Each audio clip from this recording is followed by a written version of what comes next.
بسم اللہ الرحمن الرحیم۔ روایات کے مطابق حضرت دانیال علیہ السلام کی تختیوں کے حوالے سے کہا جاتا ہے کہ یہودیوں کی ایک ریاست قائم ہوگی۔ اس ریاست کے قیام کے 50 سال بعد امام مہدی علیہ السلام کا ظہور ہوگا۔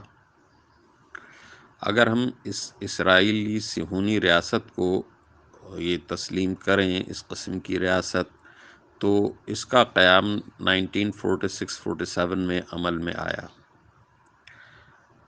اگر 1973 میں اقوام متحدہ نے جو اس ریاست کی حیثیت کو تسلیم کیا تھا، اس کے جھنڈے کو بھی تسلیم کیا تھا، تو ہم یہ کہہ سکیں گے کہ اصل ریاست جسے ریاست کی حیثیت سے وجود بخشا گیا، اس کا قیام 1973 میں عمل میں آیا۔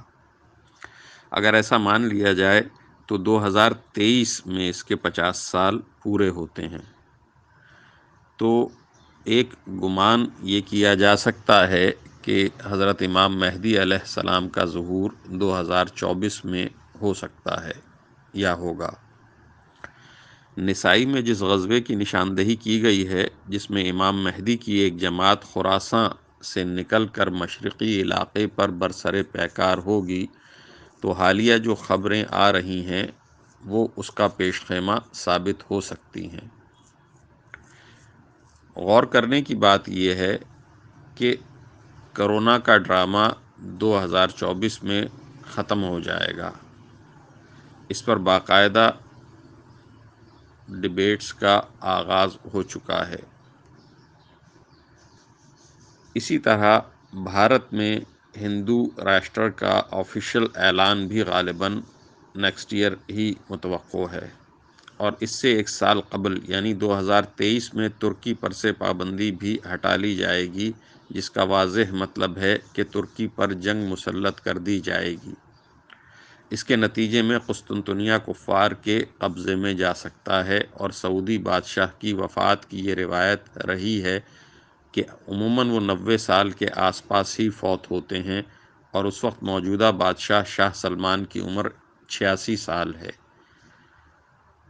ممکن ہے کہ وہ 24-25 تک 90 برس کے ہو جائیں، اور خلافت عثمانیہ کے سقوط کے 100 سال بھی 2023 ہی میں پورے ہو رہے ہیں۔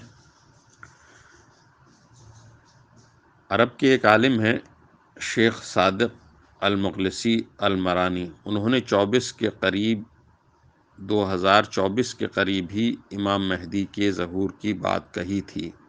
حاصل کلام یہ نکلا کہ ظہور مہدی کے لحاظ سے 2 سال یعنی 2024 اور 25 اہم ثابت ہو سکتے ہیں۔ ایک بات بڑی فکر میں ڈالنے والی ہے، وہ یہ کہ امت کے مختلف قسم کے گروہ امام مہدی کو تلاش بھی کر رہے ہیں۔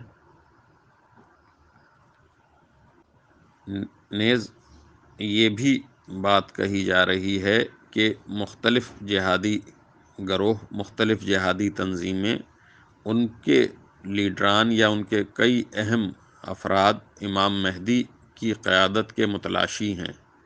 امام مہدی جن کی قیادت میں ساری دنیا میں جہاد ہوگا، اور وہ اس کے لیے ان کی تلاش میں لگے ہوئے ہیں۔ پاکستان کے پیر ذوالفقار احمد نقشبندی صاحب نے حرم میں بیٹھ کر قسم کھا کر یہ بات کہی تھی کہ امام مہدی کا ظہور 2025 میں ہوگا، اور وہ ہر سال اسی تلاش میں جاتے ہیں کہ کسی طرح انہیں پہچان سکیں۔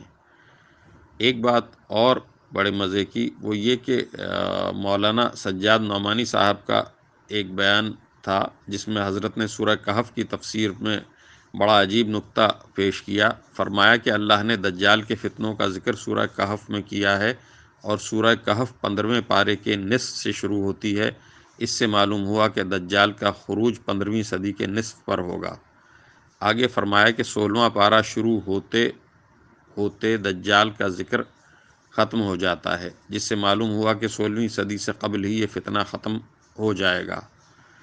مزید یہ فرمایا کہ اللہ نے دجال کے ذکر سے پہلے بس اسرائیل کا ذکر کیا ہے، جس سے یہ معلوم ہوتا ہے کہ یہ لوگ اس سے پہلے کافی عروج حاصل کر چکے ہوں گے۔